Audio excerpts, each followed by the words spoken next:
Me chamo Gilmar, sou de Porto Alegre, no Rio Grande do Sul. Já enviei um relato de lobisomem ao canal e trago mais um, da época dos escoteiros. Participava de um grupo de escoteiros situado no extinto Estádio Olímpico. Fomos convidados a fazer um acampamento de Páscoa, em conjunto com outro grupo, no município de Cristal, no Rio Grande do Sul. Fomos de ônibus para o local.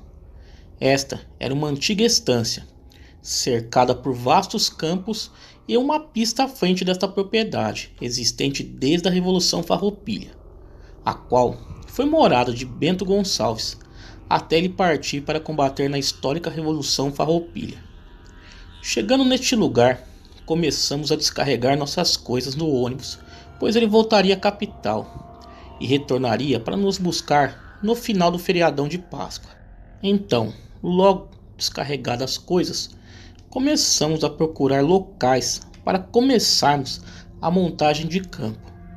Próximo à casa, montamos um toldo, onde fizemos uma espécie de cozinha central, e ali ficavam os chefes. O dia todo foi praticamente nesta função de montagem de barracas. À noite, fizemos alguns jogos, mas em um deles, chamado Caça à Lanterna, o qual cada patrulha, que são pequenos grupos de 4 a 6 indivíduos, escondiam suas bandeirolas no campo e a deixavam iluminada por uma lanterna, cabendo a cada patrulha capturar as patrulhas adversárias. Nisto, uma dessas equipes se aproximava de uma dessas bandeirolas, quando ouviram uma voz autoritária e firme dizendo: "O jogo acabou". Eles voltaram e perguntaram ao chefe porque já haviam mandado terminar o jogo, se mal tinham começado a jogar. O chefe respondeu: "Não saímos daqui. O jogo não terminou e nem ninguém foi lá para aqueles lados, além de vocês. Mais tarde faríamos a investidura de um aspirante a escoteiro. Nessas situações tem todo um cerimonial. Então, eu e mais alguns escoteiros tínhamos que escolhermos um local. Então fomos em direção aos campos escuros, nos afastando cada vez mais do grande acampamento. Percebemos um muro baixo de pedra que seguia até uma antiga figueira e que sua copa fazia um grande abrigo. Então ali decidimos montar o cerimonial. Acendemos 2 tochas, uma em cada lado da grande árvore, e ao centro colocamos a bandeira do Brasil e abaixo um pedaço de toco com uma machadinha cravada, simbolizando o adestramento e o trabalho escoteiro. Passando da meia-noite, chamamos a tropa, formando um círculo, e o novo membro ficou ao centro. Foi chamado. Então, quando ele começou a recitar o juramento, deu uma grande ventania, apagando as 2 tochas subitamente. A bandeira foi arrancada, pairou no ar, formando um redemoinho, caindo ao chão violentamente. Saímos correndo do local, que era bem afastado de nosso acampamento. No dia seguinte, ao relatar com o caseiro o ocorrido, ele nos disse que onde estávamos era um cemitério de escravos. O muro de pedra terminava no centro, onde existia esta grande figueira. Sábado, o dia foi bem corrido. Fizemos nossas atividades e tarefas. Mas como sempre, o tempo fechou e uns escoteiros sêniores estavam atrás do grande campo, e com a tormenta que se aproximava, eles ficariam presos no local e também corriam o risco de se envolverem em um grave acidente decorrente a raios ou enxurradas. Então, eu e mais 4 chefes pegamos uma estrada de chão batido que era iluminada pelos clarões dos relâmpagos e raios que caíam ao horizonte. Quando do nada surge um grande cachorro branco sentado na beira da estrada, muito imponente, lembrava um cão pastor alemão. Comentamos da onde surgiu este cachorrão. O meu colega disse: "Vamos para os cantos da estrada, pois ele está se preparando para nos atacar". Mal ele terminou a frase, o cão se pôs em posição de ataque e começou a correr na nossa direção. Era tão rápido o seu correr que suas patas eram jogadas para frente e para trás, como um lobo faz para capturar sua presa. Quando ele estava a uns 2 metros de nós, saltou contra a gente. Sua imagem foi evaporando como uma fumaça, começando das patas traseiras até a sua cabeça. No meio da escuridão, podemos ver como foi toda a aparição. Procuramos em volta para ver se ele estava por ali, ou onde poderia ter caído, mas nada. Sumiu como cerração. No outro dia, um domingo, desmontando o campo, lembrávamos dessas 2 noites macabras no município de Cristal, situado aqui no Rio Grande do Sul. Boa noite.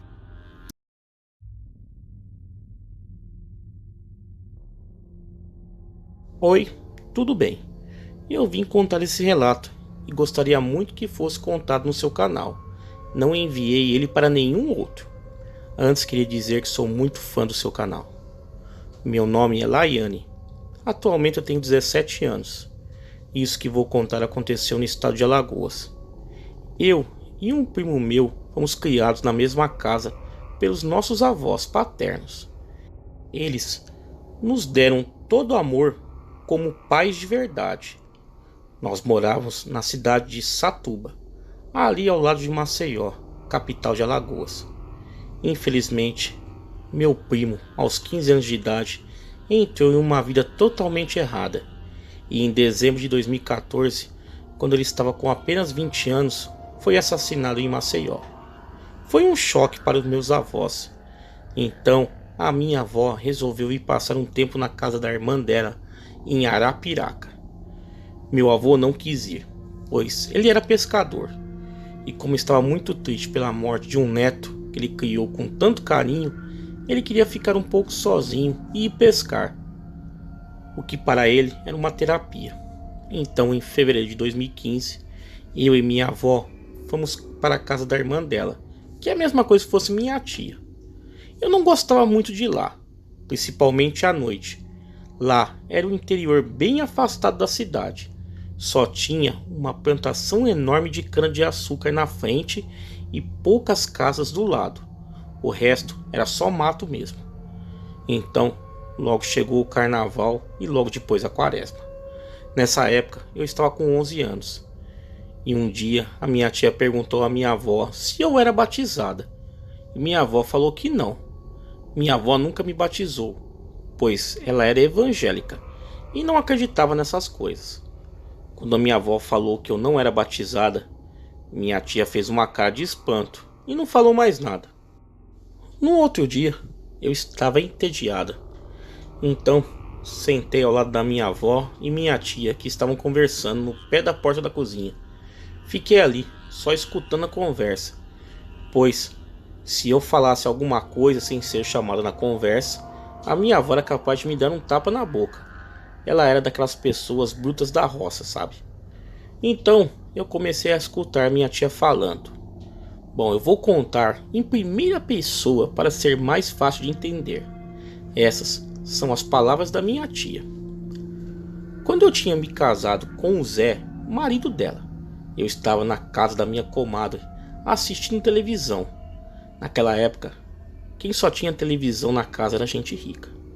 Então, já tarde da noite, resolvemos vir embora, pois eu estava cansada. Eu estava grávida de 7 meses do meu primeiro filho. E logo lembramos que era quaresma. Então, viemos embora. Quando chegamos perto do pé de jaca, que tinha quase em frente aqui de casa, vimos 2 olhos brilhando.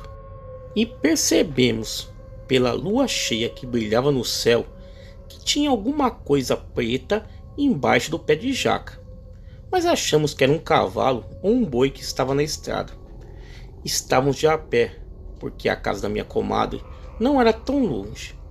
Então, quando fomos nos aproximando, vimos que aquilo não parecia ser um cavalo.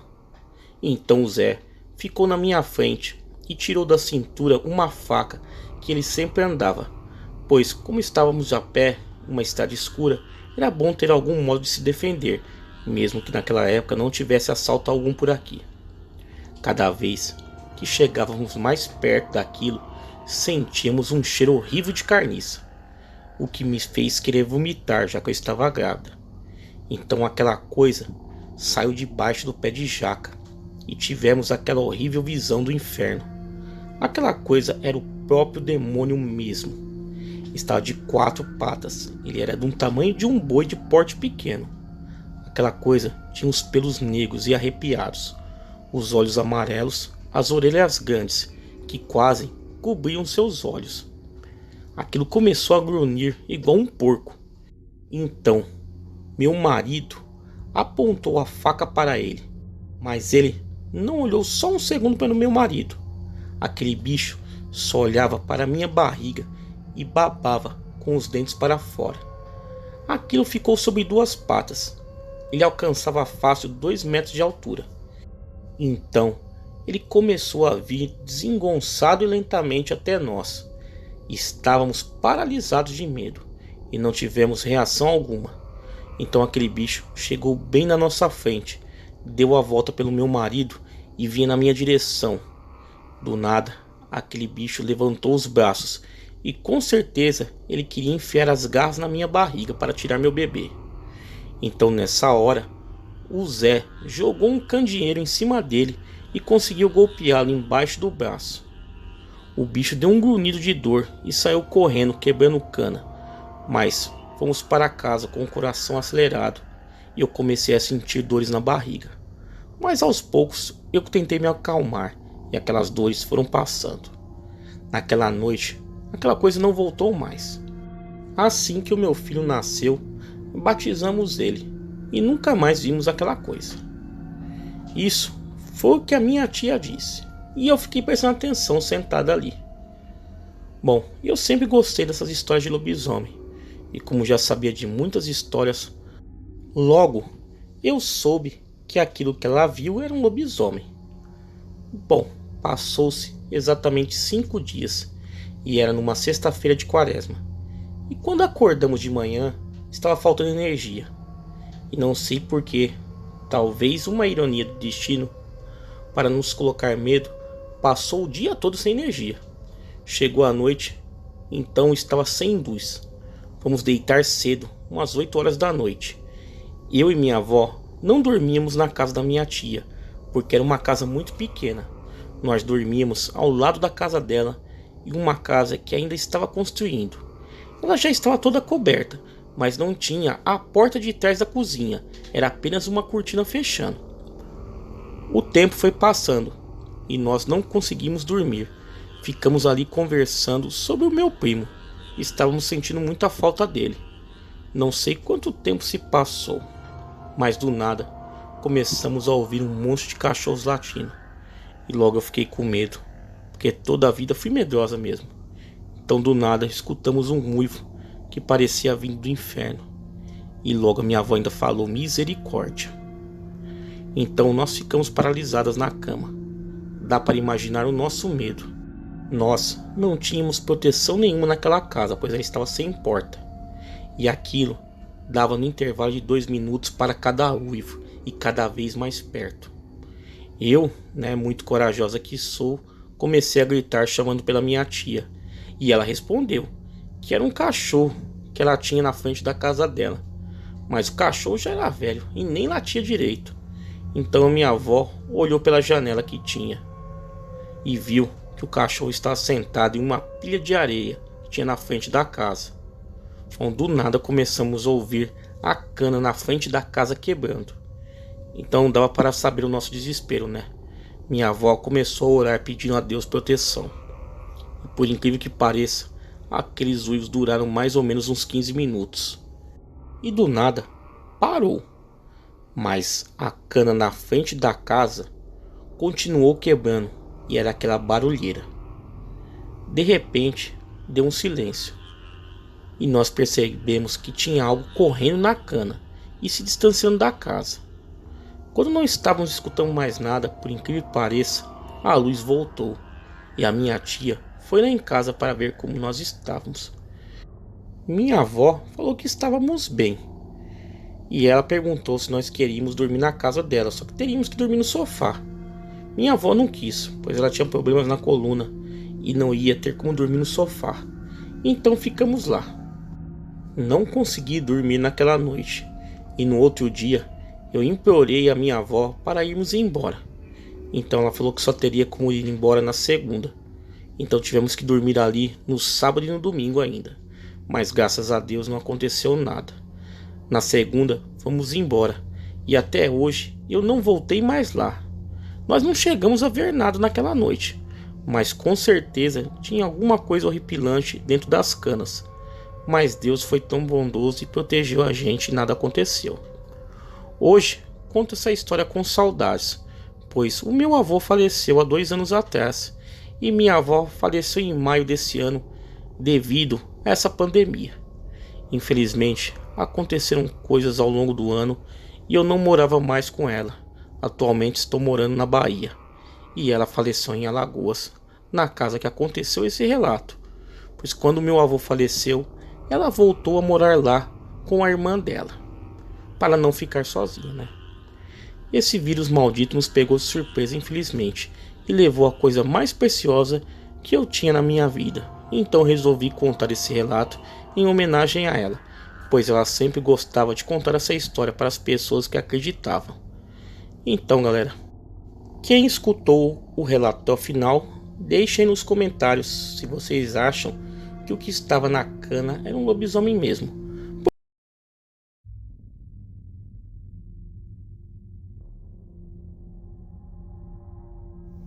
Meu nome é Denivaldo Oliveira, mas aqui na minha cidade todos me chamam de Denê de Angelito. Tenho 52 anos e nunca tive qualquer experiência com o sobrenatural, mas não duvido de nada que é relatado, pois meu pai trabalhou boa parte de sua vida como coveiro, e ele nos fala que, diferente do que as pessoas imaginam, os cemitérios são cheios de vida. Não como a gente conhece, mas de uma maneira sobrenatural. Ele sempre nos diz que vultos, vozes e risadas são rotineiras, tanto que ele nem se importava mais quando aconteciam esses fenômenos.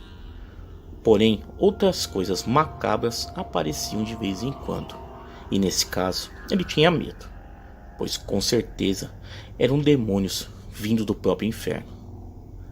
Atualmente ele já está aposentado, mas durante muitos anos, além de ser coveiro de uma pequena cidade do Maranhão, ele ainda acumulava a função de zelador, porque na cidade não morria nem 20 pessoas por ano naquela época. Como zelador, ele fazia a capina dos matos, pintava o muro e cuidava da estrutura de modo geral, e de vez em quando ganhava um trocado por fora para lavar alguns túmulos e cuidar de alguns mausoléus que pertenciam a famílias tradicionais do município. O cemitério não tinha iluminação, por isso os sepultamentos eram realizados durante o dia. Mas meu pai notou que naquele ano começou a aparecer alguns buracos próximos de algumas covas mais novas. Ele então comentou com seu Antônio, que na época ajudava ele no serviço. Seu Antônio achou que poderia ser um tatu-peba, pois esse tatu tem fama de comer carniça, e lá embaixo da terra do cemitério o que não faltava era corpo em decomposição.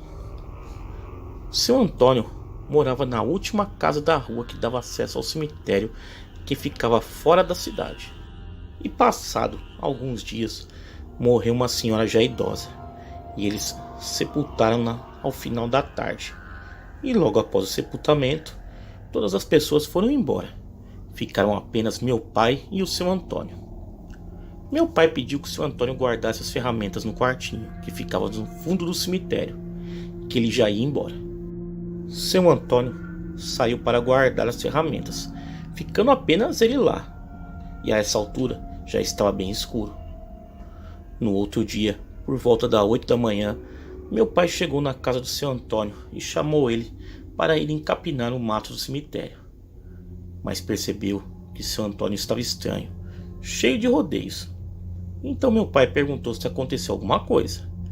E ele ficou sem querer falar, mas depois de um tempo resolveu abrir o bico. Seu Antônio disse para meu pai que na noite anterior, quando ele estava no fundo do cemitério guardando as ferramentas, ele viu um bicho feio em cima do pé de Oiti. Como estava escuro, ele não conseguiu ver direito, mas com certeza não era coisa boa. E para piorar, quando ele passou perto, escutou tipo um rosnado. Ele nem olhou para trás e saiu correndo. Meu pai não duvidou, pois ele mesmo já tinha visto e ouvido muita coisa lá dentro, durante o dia. Imagina durante a noite no escuro. Em todo caso, eles foram para o serviço. Andaram por cerca de 5 minutos até chegar ao cemitério. E quando chegaram lá, não viram nada de anormal. Eles limparam bastante o mato e perto do meio-dia eles foram guardar as ferramentas e passaram próximo à cova da senhora que tinha morrido recentemente e notaram que ao lado tinha um buraco. Na hora, meu pai arrepiou os pelos, sentiu um calafrio, olhou para todos os lados, mas não viu ninguém. Como já era hora de almoço, eles foram embora. E no caminho, meu pai perguntou se seu Antônio tinha coragem de descobrir que marmota ele viu na noite anterior, pois meu pai desconfiou que fosse a mesma criatura que estava fazendo os buracos, pois os mesmos só apareciam próximo às sepulturas novas. Combinaram então de passar a noite de tocaia, e por isso não voltaram à tarde para trabalhar. Quando escureceu, meu pai e seu Antônio pegaram uma lanterna, água e uma espingarda velha e foram passar a noite no cemitério. Assim que chegaram lá, deram uma volta fazendo uma ronda, andando entre as sepulturas, e não viram e nem ouviram nada. Eles ficavam um tempo dentro do quarto onde guardavam as ferramentas e de vez em quando saíam para verificar se avistavam alguma coisa andando no cemitério ou sobre as árvores. Aquela noite foi bem tranquila, e quando já era por volta das 4 da manhã, eles resolveram ir embora sem ver nada de sobrenatural. Nos dias seguintes também não aconteceu nada de sobrenatural, mas também não morreu ninguém na cidade. Então o meu pai concluiu que a criatura só aparecia quando tinha corpo recente, e assim eles se prepararam para fazer uma tocaia no dia que alguém morresse e fosse enterrado no cemitério. Por sorte, ficou quase 2 meses sem que ninguém falecesse, mas no mês de agosto daquele ano, um rapaz, filho da cidade, mas que estava morando na capital para estudar, se acidentou e não resistiu e acabou morrendo. Aquele dia foi um clamor só, pois a família dele era de gente decente. Ele também, apesar de jovem, era bem atencioso com todo mundo. O que mais chamava atenção era que ele, mesmo tendo uma condição financeira privilegiada, ele tratava todo mundo por igual. E 2 vezes por semana, na hora do meio-dia, a casa parecia um restaurante, pois muita gente aparecia lá para almoçar. Na varanda dos fundos tinha uma mesa bem grande, com 2 bancos de madeira nas laterais. E o seu Walter, o pai do rapaz, sentava na cabeceira da mesa e ficava conversando e dando atenção a todos. Ele falava que quem já passou fome sabe quanto dói, e por isso ele fazia aquela boa ação. No outro dia, por volta das 5 da tarde, aconteceu o sepultamento. E depois que todos saíram do cemitério, seu Antônio e meu pai ficaram lá para ver se descobriam o que ou quem estava fazendo aqueles buracos. Inicialmente, eles ficaram escondidos no quartinho, e de lá conseguiam ver a sepultura do rapaz, que ficava a cerca de 30 metros do local que eles estavam. O tempo foi passando e nada da criatura aparecer. Mas quando estava perto das 10 horas da noite, meu pai precisou sair para aliviar a bexiga. E quando estava do lado de fora, ele viu passar voando sobre ele um ser que lembrava um morcego. Porém, era do tamanho de um menino de 11 ou 12 anos de idade. Pousou sobre a árvore que ficava próxima à sepultura. Rapidamente, ele correu de volta para dentro do quartinho e falou com seu Antônio que tinha visto o bicho. Meu pai ficou com muito medo e rezava todas as rezas que ele se lembrava. e se arrependeu de se meter com o que ele não tinha conhecimento. A coisa desceu da árvore, ficou em pé ao lado da cova do rapaz. Com as vistas apuradas, meu pai viu melhor a criatura. Ela tinha asas igual morcego. Tinha um corpo que lembrava um homem, baixo, magro, porém barrigudo, e que seu rosto lembrava um tamanduá com um focinho comprido, e os seus dedos eram garras bem grandes. A criatura cavou um buraco próximo à sepultura e colocou o focinho grande e comprido para dentro. Nessa hora, meu pai se encheu de coragem, pegou a espingarda velha e deu um tiro naquela coisa, mas que aparentemente não a feriu. A coisa então tirou o focinho do buraco, olhou para o meu pai, balbuciou algumas palavras e em seguida soltou um grito horrível e começou a balançar as asas. Meu pai correu para dentro do quartinho e a coisa veio até a porta e começou a golpear. Sem muito esforço, as garras da criatura conseguiu arrebentar a madeira da porta.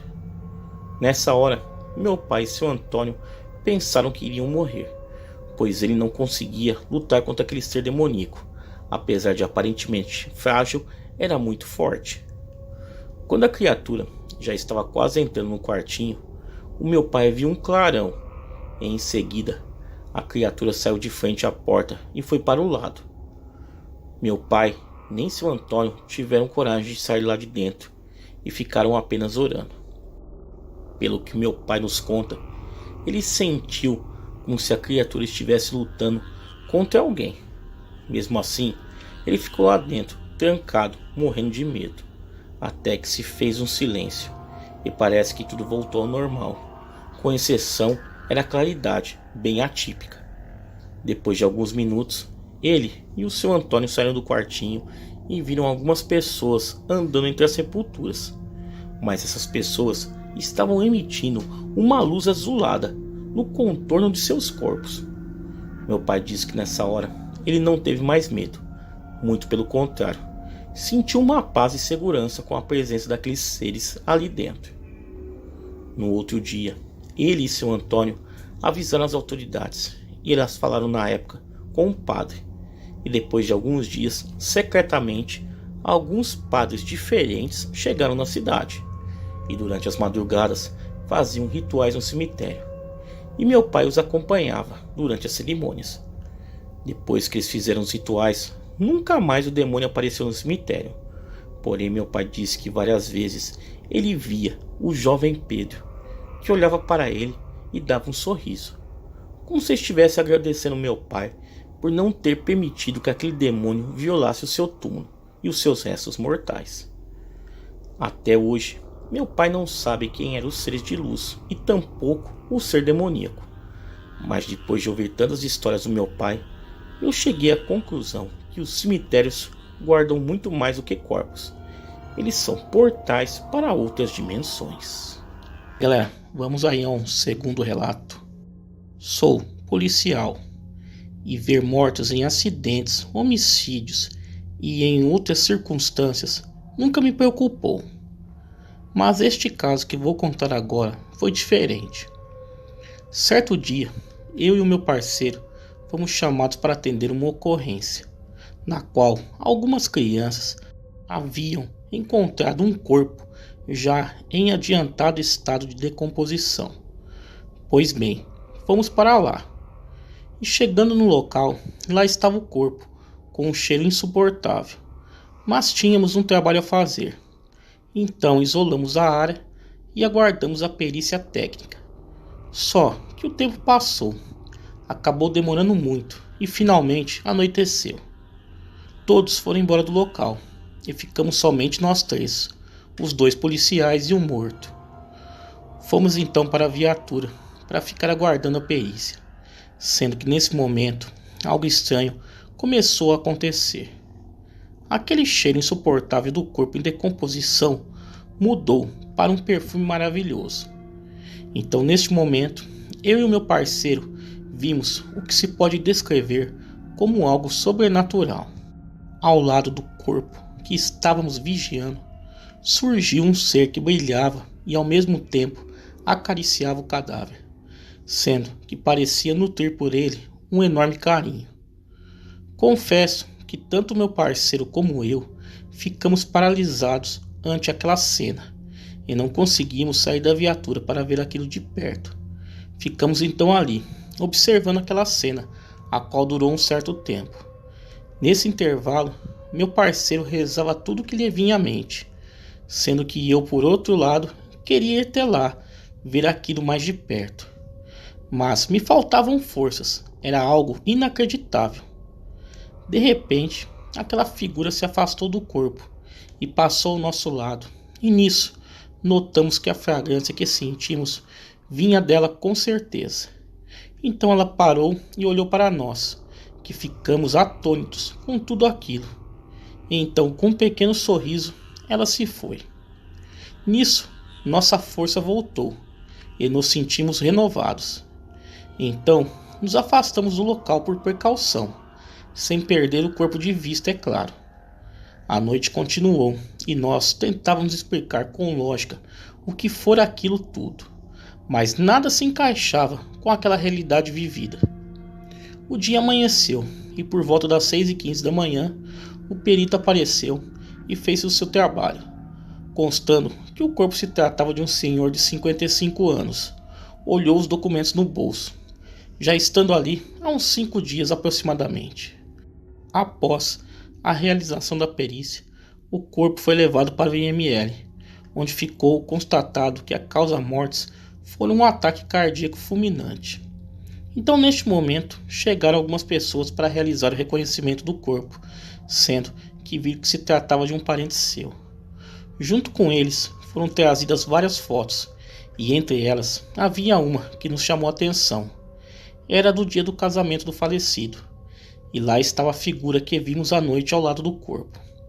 Indagando os parentes, eles informaram que o morto se casara e perdera a esposa poucos anos depois, sendo que depois disso nunca mais se envolveu com ninguém. Perguntamos se possuíam outras fotos do casal, e disseram que sim. Quando nos mostraram, lá estava ela, com o mesmo vestido e rosto que havíamos visto à noite. Então contamos para eles a experiência que havíamos passado na noite anterior, sendo que eles ficaram como nós, apavorados com os fatos relatados. Então a irmã do morto nos disse que este sempre fora o seu maior sonho, o de um dia encontrar aquela que sempre o amou, mesmo se fosse depois de morto. Dizem que desta vida não levamos nada, mas será verdade? Aquele senhor levou o amor que sentia por sua esposa, e ela veio ao seu encontro, mesmo estando no além. Galera, eu já escutei vários relatos aí envolvendo esse tipo de ocorrência que quando a pessoa morre assim, de uma forma desse jeito violenta, ou num lugar que ela tá sozinha, ela se recusa. A alma da pessoa se recusa a sair do lado do corpo, tá? Geralmente enquanto não for achado, tá? Não tem descanso. Provavelmente ali, como já tinham achado o corpo dele,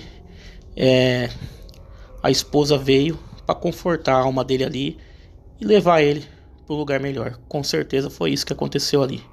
Ele não queria sair do lado do corpo e ela veio buscar ele ali. Tá certo, galera? Essa é a minha opinião. Se gostaram, deixem aquele like aí, se inscrevam no canal.